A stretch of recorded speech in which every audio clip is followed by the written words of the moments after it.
Bonjour tout le monde. Bonjour tout le monde.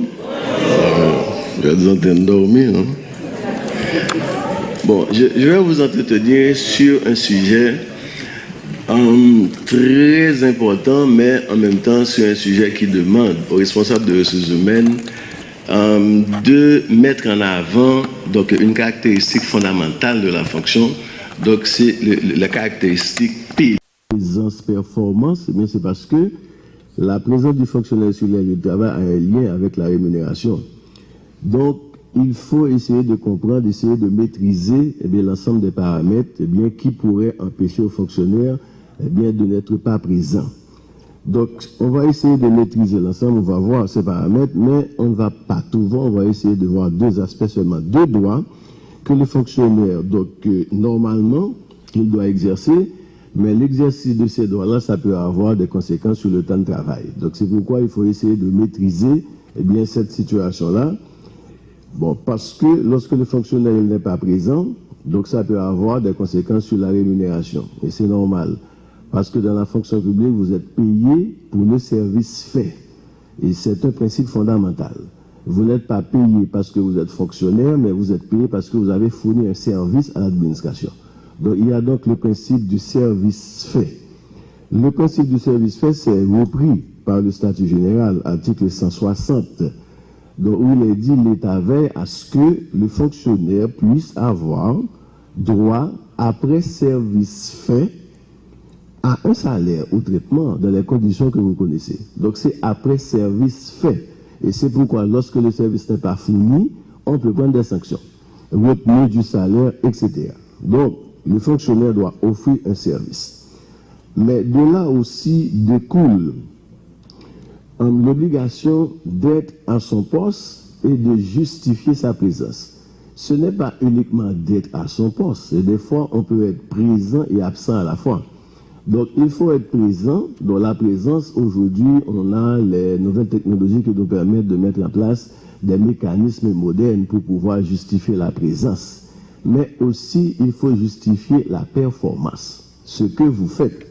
Donc, il faut commencer par prendre des distances avec la réponse qu'on donne toujours à cette question. Qu'est-ce que vous faites, monsieur? Ici, je travaille. Alors, si vous posez la question une deuxième fois, vous allez avoir la même réponse. Donc, cela signifie quoi? Cela signifie que c'est quelqu'un qui travaille, mais qui n'a pas de description de tâche. Et si vous n'avez pas de description de tâche, eh bien, la performance, ça va être difficile à établir. Donc, de l'importance aujourd'hui, non seulement pour le fonctionnaire d'être à son poste, mais également, il faut faire la preuve que vous avez fourni un service. À part l'évaluation qui s'étend sur l'année, donc c'est à la fin de l'année qu'on évalue.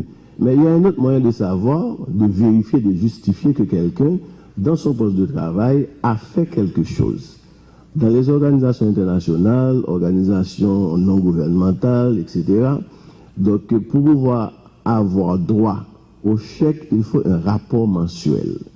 Bon, moi, je pense que ça devrait être considéré comme un critère de performance pour un fonctionnaire, puisque vous êtes là pendant 30 jours, il y a quand même un rapport à produire, c'est ce que vous avez produit. Donc, dans certains cas, ça va être un rapport volumineux, dans d'autres cas, il y aura moins d'activité, mais quand même, il faudrait essayer d'instituer un rapport pour pouvoir justifier sa présence.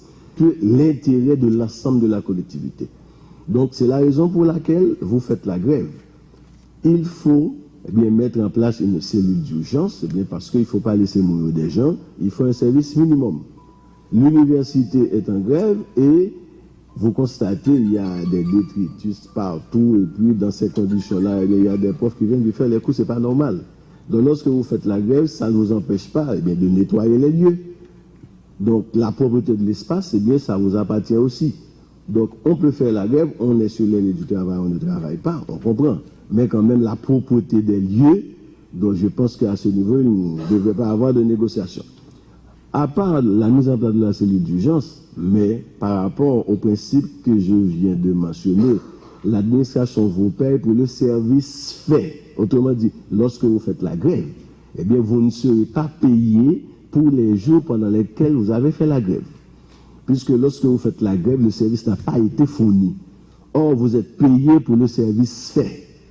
Donc, dans la réglementation sur la grève, il y a toujours cette norme. vous faites la grève, c'est très bien. Mais les jours pendant lesquels vous n'avez pas travaillé, l'administration va devoir justement faire la retenue sur votre salaire. Bon, parce qu'on ne peut pas tout avoir, comme on dit, le beurre et l'argent du beurre.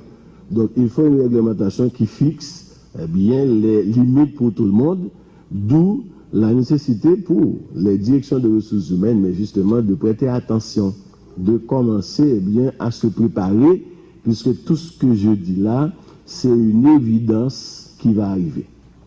Un jour ou l'autre, ça va arriver, donc il faut vous préparer. Bien, pour savoir, il faut commencer par mettre en place, bien, je ne sais pas moi, tout ce qu'il faut pour pouvoir encadrer le mouvement. Mieux vaut encadrer le mouvement que de ne pas en parler. Et finalement, pour cette question de présence, cette question de temps de travail, vous êtes là, vous n'êtes pas là, et ça a un rapport sur la rémunération. Si ça a un rapport sur la rémunération, la solution, en fait, l'une des solutions aurait été de permettre à chaque administration de dire voici ceux qui chez moi ont le droit au salaire. Cela veut dire quoi? Eh bien, au lieu de continuer à payer de manière automatique, maintenant, il faut permettre à chaque administration de préparer leur payroll.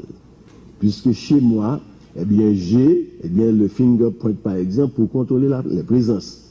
Eh bien, j'ai la possibilité de vous dire qui chez moi a le droit ou n'a pas le droit au salaire. Et comme ça, eh bien, lorsque le ministère de l'économie et des finances paye, donc eh bien, ça va être sur la base des informations fournies par les personnes concernées.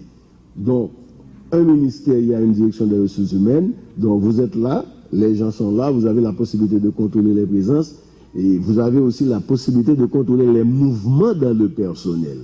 Pas seulement les présences, mais les mouvements de personnel.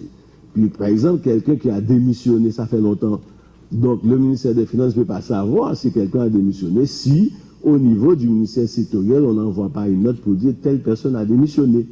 Et les mouvements de personnel, eh bien, ont aussi bien, un impact sur le salaire. Donc, il faudrait permettre à chaque ministère de préparer leur payroll et de dire, ministère des Finances, voici ceux qui chez moi ont droit au salaire, et comme ça, on aurait moins de caste. Merci beaucoup pour votre attention.